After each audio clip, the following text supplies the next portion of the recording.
নমস্কার, আমি ভাস্বতী। আপনি দেখছেন আপডেট বাংলা ইউটিউব চ্যানেল। রইল আজকের বাছাই করা সব থেকে বড় 12টি প্রধান খবর। দেখে নিন এক নজরে আজকের হেডলাইন্সগুলি। এসআইআর আতঙ্ক, ব্যাংক অ্যাকাউন্ট ফাঁকা করার হিড়িক ইলামবাজারে। 2002 সালে ভোট দিয়েছিলাম, তাও নাম নেই। বসিরহাটে এসআইআর আতঙ্ক, চিন্তায় একাধিক পরিবার। বর্ধমানে বিএলও নিয়োগ নিয়ে ফের প্রশ্ন তুলল বিজেপি। ভবানীপুর থানার পুনর্বিন্যাসে ভোট বাক্সে প্রভাব পড়বে, উঠছে প্রশ্ন। বাড়াবাড়ি করে মানুষকে বিপদে ফেলছে, ভোটার অধিকার রক্ষা অভিযানে নামলো সিপিএম। আসলে পুশব্যাকে ফন্দি, বাংলাদেশের সঙ্গে কাঁটাতার তুলে দেব বলা জগন্নাথকে কটাক্ষ ব্রাত্যর। এসআইআর এর প্রতিবাদে পথে নামছেন মমতা। চোর চিটিংবাজ শান্তির ছেলেরা থাকবে, পাল্টা শুভেন্দু। সুকান্ত পোস্ট করার পর থেকেই উধাও দম্পতি। এসআইআর আবহে চাঞ্চল্য বংশীহারিতে। 2000 টাকা দিলেই অবাধ প্রবেশ, ডবল ইঞ্জিন ত্রিপুরায় বেলগাম অনুপ্রবেশ কাঠগড়ায় বিএসএফ পুলিশ। মহাজোটে জট কাটলেও 12 কেন্দ্রের জোট শরিকদের বন্ধুত্বপূর্ণ লড়াই। ভরা সভায় প্রশান্ত কিশোরের পার্টির কর্মী খুন, ভোটের আগে গ্রেপ্তার নীতিশের প্রার্থী। কি হচ্ছে বিহারে? ছুটি কাটিয়ে সদ্য কাজে যোগ দিয়েছিলেন, চেন্নাইয়ে মর্মান্তিক মৃত্যু বীরভূমের পরিযায়ী শ্রমিকের।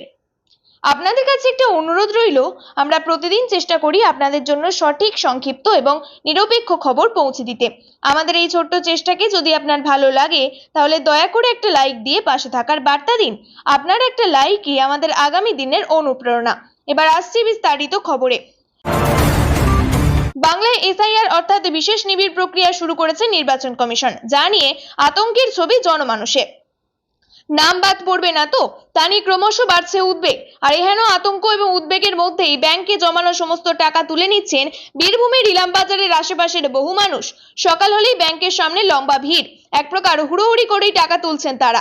তাদের দাবি 2002 সালে ভোটার তালিকায় নাম না থাকলে অন্যত্র পাঠিয়ে দেওয়া হতে পারে, আর সেই আতঙ্কে সমস্ত সঞ্চয় ব্যাংক থেকে তুলে নিচ্ছেন তারা। জানা গিয়েছে, শুধু একটা নির্দিষ্ট এলাকায় এমন ঘটনা ঘটেছে তা নয়। ইলামবাজার থানার অন্তর্গত লেলেগড় এলাকা সংলগ্ন বাঁধপাড়া, নিচুপাড়া এবং আশেপাশের গ্রামগুলিতে ক্রমশ ছড়িয়ে পড়েছে এসআইআর আতঙ্ক। সময়ের সঙ্গে বাড়ছে উদ্বেগ, আর সেই আতঙ্ক এবং উদ্বেগ থেকে পরিবারের যাদের নামে ব্যাংক অ্যাকাউন্ট আছে তারা দ্রুত সেই টাকা তুলে নিচ্ছেন। বসিরহাটে আতঙ্কের নাম এসআইআর। 2002 সালে ভোটার তালিকায় নাম ছিল, কিন্তু বাংলায় নিবিড় পরিমার্জন ঘোষণা হতেই কমিশন যে সংশোধিত তালিকায় প্রকাশ করেছে তাতে নাম নেই 48 জনের, যার জেরে এলাকা জুড়ে তৈরি হয়েছে চিন্তার আবহ। কিভাবে নাম বাদ গেল? প্রভাব পড়বে না তো চলতি বছরের এসআইআর-এ? সেই প্রশ্নই এখন তাড়িয়ে বেড়াচ্ছে ভুক্তভোগীদের। ঘটনায় উত্তর 24 পরগনায় বসিরহাট 1 নম্বর ব্লকের নিমদারিয়া কোদালিয়া গ্রামের 2009 সালে রাজ্য আসন পুনর্বিন্যাস হওয়ার আগে পর্যন্ত এই গ্রামটি ছিল হাসনাবাদ বিধানসভার অন্তরে। পরবর্তীতে আসন পুনর্বিন্যাস কার্যকর হলে তা চলে যায় বসিরহাটের অন্তরে। এবার সেই এলাকায় 2002 সালে সংশোধিত ভোটার তালিকা নিয়ে তৈরি হয়েছে ভয়। সম্প্রতি নিজেদের ওয়েবসাইটে 2002 সালের তালিকা আপলোড করেছে রাজ্যের মুখ্য নির্বাচনী আধিকারিকের দপ্তর। এলাকাবাসীদের দাবি, 2002 সালে ভোটার তালিকায় মোট 896 জনের নাম ছিল, কিন্তু সিইও দপ্তরে প্রকাশিত সংশোধিত তালিকায় নাম রয়েছে মাত্র 848 জনের, অর্থাৎ সেই নাম বাদ গিয়েছে মোট 48 জনের। সেই নিয়ে ছড়িয়েছে আতঙ্ক। নাম না থাকা এক বাসিন্দা বলেন, 2002 সালে ভোট দিয়েছিলাম, তার আগেও ভোট দিয়েছিলাম, কিন্তু কমিশনের দেওয়া তালিকায় আমার নাম নেই। কমিশনের কাছে আবেদন যেন আমার নাম নথিভুক্ত করা হয়। বর্ধমান শহরে বিএলও নিয়োগ প্রক্রিয়া নিয়ে আবারও সরব বিজেপির বর্ধমান জেলা সভাপতি অভিজিৎ তা রবিবার অভিযোগ করেন, বর্ধমান দক্ষিণ বিধানসভা এলাকায় বেআইনিভাবে বিএলওদের নিয়োগ করা হচ্ছে। তারা মোট 20 জন বিএলও তালিকা নির্বাচন কমিশনের কাছে জমা দিয়েছেন। অভিজিৎ তা এদিন দলীয় কার্যালয়ে সাংবাদিকদের জানান, নির্বাচন কমিশনের নির্দেশ না মেনেই কাজ হয়েছে। কমিশন চেয়েছে সাধারণভাবে এলাকায় রাজ্য সরকারের স্থায়ী শিক্ষকদের নিয়োগ করতে হবে। না পেলে রাজ্য সরকারের অন্য স্থায়ী কর্মীকে নিতে হবে। একান্তই না পেলে কেন্দ্রীয় সরকারের অধীন স্থায়ী শিক্ষক বা কর্মীকে নিয়োগ করতে হবে। অস্থায়ী কর্মীদের নিয়োগ করা যাবে না, তার অভিযোগ। বেশ কিছু ক্ষেত্রে তৃণমূল কংগ্রেসের সুবিধা হবে বা দলের কর্মীকে বিএলও করা হয়েছে, এটা অগণতান্ত্রিক দাবি করে তারা জানান, শহরের 20 জনকে চিহ্নিত করেছেন, কোনো এলাকায় স্থায়ী শিক্ষক বা কর্মী নেই, এটা বিশ্বাসযোগ্য নয়। তার দাবি, এই 20 জনের 6 জন তৃণমূল কংগ্রেসের কর্মী, বাকিরা অস্থায়ী কর্মী। তারা বিকল্প হিসেবে 20 জনের নাম সুপারিশ করেছেন, তাদের বা অন্য কাউকে বেছে নেওয়ার আবেদন জানিয়েছেন। অবশ্য তিনি এও বলেন, তারা সুপারিশ নয়, সাজেশন দিয়েছেন। এদিকে সাঁইথিয়া শহরের 5 জন বিএলওর বিরুদ্ধে নির্বাচন কমিশনের অভিযোগ জানালো বিজেপি। তাদের দাবি, এই বিএলওরা প্রত্যক্ষ রাজনীতির সঙ্গে জড়িত। তৃণমূলের প্রতিটি কর্মসূচিতেই তাদের সক্রিয় ভূমিকায় দেখা যায়। সাঁইথিয়া পুরসভার কর্মী সুকেন্দু খাঁকে বিএলও করায় তীব্র আপত্তি জানিয়েছে BJP. Alipur, park street, Watgunge, new market, Ekbalpur, আচমকা 5 থানায় পুনর্বিন্যাস নিয়ে জোরদার চাপানোত্তর প্রশাসনিক মহলে। কিছু থানার সীমানা যেমন বেড়েছে, কিছু থানার সীমানা তেমনই কমেছে, আর এর সঙ্গে জুড়ে গিয়েছে ভবানীপুরের নাম। কলকাতা পুলিশের 91টি থানার মধ্যে শুধুমাত্র ভবানীপুর বিধানসভা কেন্দ্রের 5 থানার কেন পুনর্বিন্যাস হলো তা নিয়ে উঠছে প্রশ্ন। এই থানার পুনর্বিন্যাসে ভোট বাক্সের প্রভাব পড়তে পারে বলে মনে করছেন রাজনীতির কারবারিরা। উল্লেখ্য, 21 বিধানসভা ভোটের ওয়ার্ড ভিত্তিক ফলাফল বলছে ভবানীপুরের বিধানসভার 8টি ওয়ার্ডের মধ্যে 5টিতে এগিয়ে ছিল বিজেপি। সেই তালিকায় 63, 70, 71, 72 এবং 74 নম্বর ওয়ার্ড। এখন 63 নম্বর ওয়ার্ডের কাউন্সিলর সুস্মিতা ভট্টাচার্য, 70 নম্বরের অসীম কুমার বোস, 71 নম্বর ওয়ার্ডের কাউন্সিলর পাপিয়া সিং, 72 নম্বরের কাউন্সিলর সন্দীপ রঞ্জন বক্সি, তৃণমূলের রাজ্য সভাপতি সুব্রত বক্সির ভাই, এবং 74 নম্বর ওয়ার্ডের কাউন্সিলর দেবলীনা বিশ্বাস। এই 63 নম্বর ওয়ার্ডের একটা অংশ ছিল নিউ মার্কেট থানার অংশ, অর্থাৎ সেন্ট্রাল ডিভিশনের হাতে।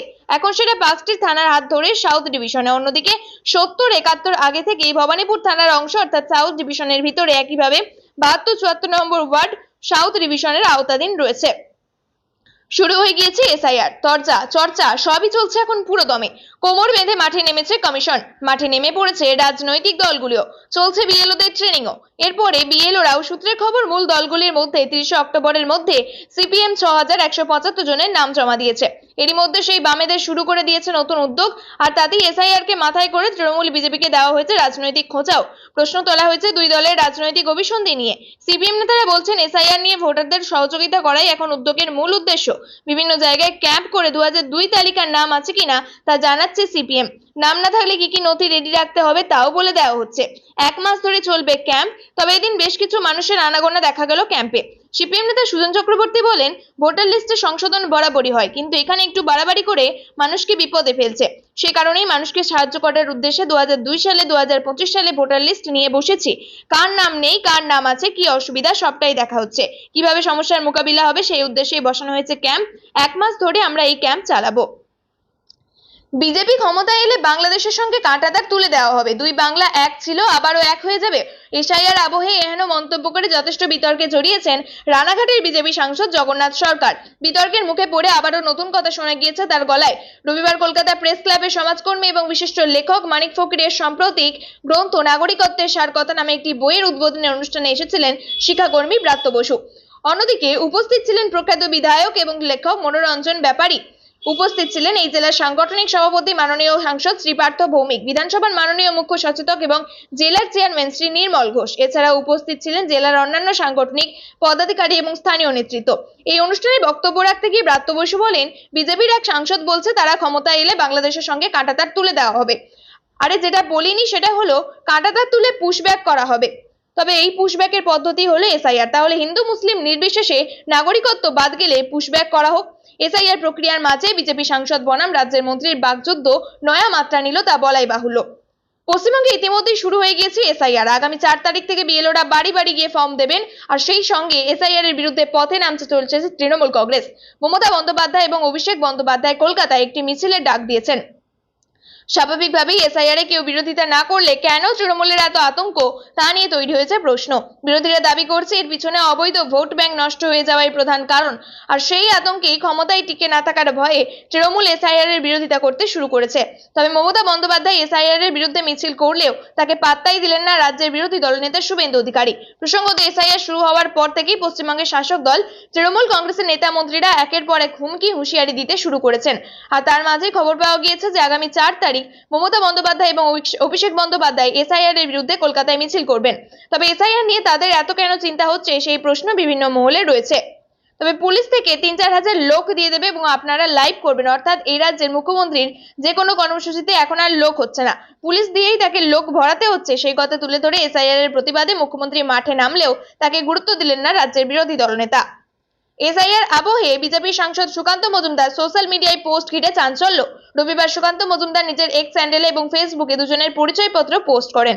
দক্ষিণ দিনাজপুরের বংশিয়ারি থানার করখা গ্রামের বাসিন্দা আব্দুল মান্নান এবং তার স্ত্রী লাভলি বেগম নামে দুই বাংলাদেশি নাগরিকের বাংলাদেশি পরিচয়পত্র পোস্ট করেন তিনি। জানা গিয়েছে 2023 সালে নভেম্বরে বংশিয়ারি থানার করখা গ্রামের বাসিন্দা ফিরোজ মিয়া নামে বংশিয়ারি থানায় লিখিতভাবে অভিযোগ জানান। ওই দুজনের বিরুদ্ধে।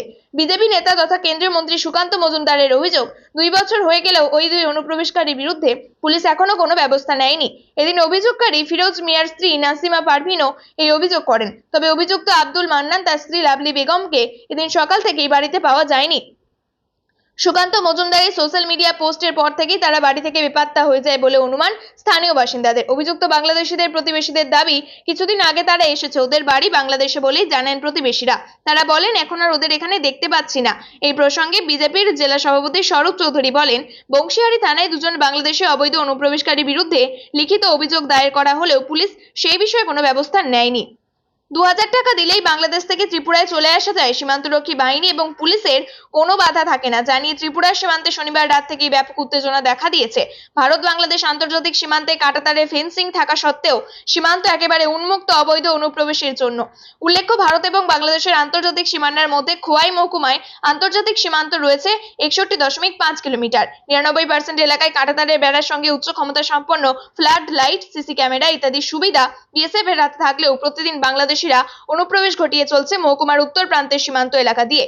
বড়বাগাই থেকে বেলছড়া, বাগাবিল, খেংড়াবাড়ি, এসকে পাড়া ইত্যাদি এলাকাগুলো নিরাপত্তায় নিয়োজিত হয়েছে 100 নম্বর ব্যাটালিয়ন বিএসএফ। অন্যদিকে বাচাইবাড়ি থেকে চামুবস্তি, গোপালনগর, বিদ্যাবিল ইত্যাদি সীমান্ত এলাকায় নিরাপত্তায় রয়েছে 70 ব্যাটালিয়ন বিএসএফ। সম্প্রতি 3 মাসে 70 ব্যাটালিয়ন বিএসএফ এর অন্তর্গত আন্তর্জাতিক এলাকাগুলো দিয়ে কাঁটাতারের কাতারে বাংলাদেশে অনুপ্রবেশ ঘটছে বলে অভিযোগ। কিছুদিন আগেই বিদ্যাবিল এলাকায় বাংলাদেশি 3 কুখ্যাত গরুচোর গ্রামবাসীদের গণধোলাইয়ে মারা যায়। খোয়াই মহকুমার আশারামবাড়ি বিধানসভা এলাকা দিয়ে যেভাবে বাংলাদেশে অনুপ্রবেশ শুরু করেছে তাতে আতঙ্কিত হয়ে উঠছেন সাধারণ মানুষ। বিহারে মহাজোটের অভ্যন্তরীণ দ্বন্দ্ব সম্পূর্ণ মিটে গেলেও নির্বাচনী লড়াইয়ে 12টি আসনে মহাজোটের বিভিন্ন শরিক দল একে অন্যের বিরুদ্ধে প্রতিদ্বন্দ্বিতা করছে। এই শরিকের মধ্যে রয়েছে আরজেডি, কংগ্রেস, সিপিআই, ভিআইপি এবং আইআইপি। মহাজোটের পক্ষ থেকে এইসব আসনে বন্ধুত্বপূর্ণ লড়াই হবে বলেও জানা গিয়েছে। 2020 বিহার বিধানসভা নির্বাচনে সিকান্দ্রা কেন্দ্রে হাম প্রার্থী প্রফুল্ল কুমার মাঝি কংগ্রেসের সুধীর কুমারকে 5505 ভোটে পরাজিত করেন। সেবার এই কেন্দ্রে এলজেপি ভোট পেয়েছিল 10,703, যা জয়ের ব্যবধানে চেয়েছিল বেশি ছিল। ওই কেন্দ্র থেকে নির্দল প্রার্থী হিসাবে সুভাষচন্দ্র বোস পেয়েছিলেন 18,105 ভোট, যিনি এবার জনসুরাজ পার্টির প্রার্থী হয়েছেন। কাহালগাঁও কেন্দ্রে গত বিধানসভা নির্বাচনে 42,893 ভোটের কংগ্রেসকে হারিয়ে জয়ী হয়েছিলেন পবন কুমার যাদব। এবার এনডিএর আসন ভাগাভাগিতে এই কেন্দ্র জেডিইউ এর কাছে রয়েছে। রাজাবাকার কেন্দ্রে 2020 নির্বাচনে কংগ্রেস প্রার্থী 1796 ভোটে জেডিইউ প্রার্থীকে পরাজিত করেন। সেবার এই কেন্দ্রে সিপিআই কোনো প্রার্থী ছিল না, যদিও এলজেপি এই কেন্দ্রে ভোট পেয়েছিল 24,679। বিহার শরীফ কেন্দ্রে গত বিধানসভা নির্বাচনে বিজেপি প্রার্থী 15,102 ভোটে আরজেডি প্রার্থীকে পরাজিত করেন। আর এই কেন্দ্রে কংগ্রেসকে ছেড়েছে আরজেডি, যদিও সিপিআই এই কেন্দ্রে কংগ্রেসের বিরুদ্ধে প্রার্থী দিয়েছে। চৈনপুর কেন্দ্রে গত বিধানসভা নির্বাচনে বিএসপি প্রার্থী 24,294 ভোটে কংগ্রেস প্রার্থীকে পরাজিত করেন। এই কেন্দ্রে কংগ্রেস প্রার্থী শেষ করেছিলেন 4র্থ স্থানে। এবার এই কেন্দ্রে মহাজোটের পক্ষ থেকে আরজেডি খাতায় থাকলেও এই কেন্দ্রে প্রার্থী দিচ্ছে মুকেশ সাহানির ভিআইপি। বিহার নির্বাচনের আগেই সরগরম রাজনীতি, একে অপরকে বাক্যবাণে আক্রমণ তো চলতেই থাকে। তা বলে খুন? প্রশান্ত কিশোরের দল জনসুরাজ পার্টির কর্মী দুলাল চন্দ্র যাদবের খুনের ঘটনায় গ্রেপ্তার শাসক দল জেডিইউ প্রার্থী। শনিবার 1 নম্বর পটনা পুলিশ জেডিইউ এর মোকামার প্রার্থী অনন্ত সিংকে গ্রেপ্তার করে। সেই সময় দুর্ঘটনা ঘটে। দুলাল চন্দ্রের মৃত্যুর সময় ঘটনাস্থলে উপস্থিত ছিলেন অনন্ত সিং। গ্রেপ্তারের পর জনসুরাজ পার্টির প্রার্থী পীযূষ প্রিয়দর্শী বলেন, খুব ভালো কাজ করেছে পুলিশ, তবে আরো পদক্ষেপ নেওয়া ভালো করলে। 50টি গাড়ি কনভয় নিয়ে ঘুরে বেড়াচ্ছিল অনন্ত সিং, নির্বাচনী প্রচার করছিল। যখন এফআইআর দায়ের করা হয়েছিল তখনই গ্রেপ্তার করা উচিত ছিল, দেরিতে হলেও সেই কাজ হয়েছে। এবার পুলিশ গোটা ঘটনার তদন্ত কিভাবে করবে সেটাই দেখার। গ্রেপ্তারের আগে অনন্ত সিং আবার দাবি করেছিলেন যে গোটা ঘটনায় ষড়যন্ত্র করেছেন প্রাক্তন সাংসদ সুরভাজন সিং। আবারও ভিন রাজ্যে কাজে গিয়ে মর্মান্তিক পরিযায়ী শ্রমিকের মৃত্যু। মৃত ওই শ্রমিকের নাম নাসিম শেখ। চেন্নাইয়ের একটি বহুতলে কাজ করার সময় পড়ে গিয়ে মৃত্যু হয় তার। সেই খবর রবিবার পরিবারের কাছে পৌঁছাতেই কান্নায় ভেঙে পড়ে পরিবার। শোকের ছায়া নেমে এসেছে এলাকায়। জানা যায়, বছর 25-এর নাসিম শেখ লাভপুরের ধনডাঙ্গা গ্রামের বাসিন্দা। লাভপুরের তৃণমূল ব্লক সভাপতি তরুণ চক্রবর্তী বলেন, মৃতদেহ গ্রামে নিয়ে আসার জন্য পরিবারের পাশে সব রকম ব্যবস্থা করা হয়েছে। বীরভূমে আরো এক শ্রমিকের মৃত্যুর খবর সামনে এসেছে। শুধু তাই নয়, গত 10 মাসে ভিন রাজ্যে গিয়ে শুধু বীরভূমে পরিযায়ী শ্রমিকের মৃত্যুর সংখ্যা ছাড়িয়েছে 30। যা রীতিমতো উদ্বেগ বলছে স্থানীয় প্রশাসনিক আধিকারিকরা। প্রিয় দর্শক, নিয়মিত সঠিক খবরগুলি সঠিক টাইমে পেতে সাবস্ক্রাইব করুন আপডেট বাংলা চ্যানেলটিকে। ধন্যবাদ।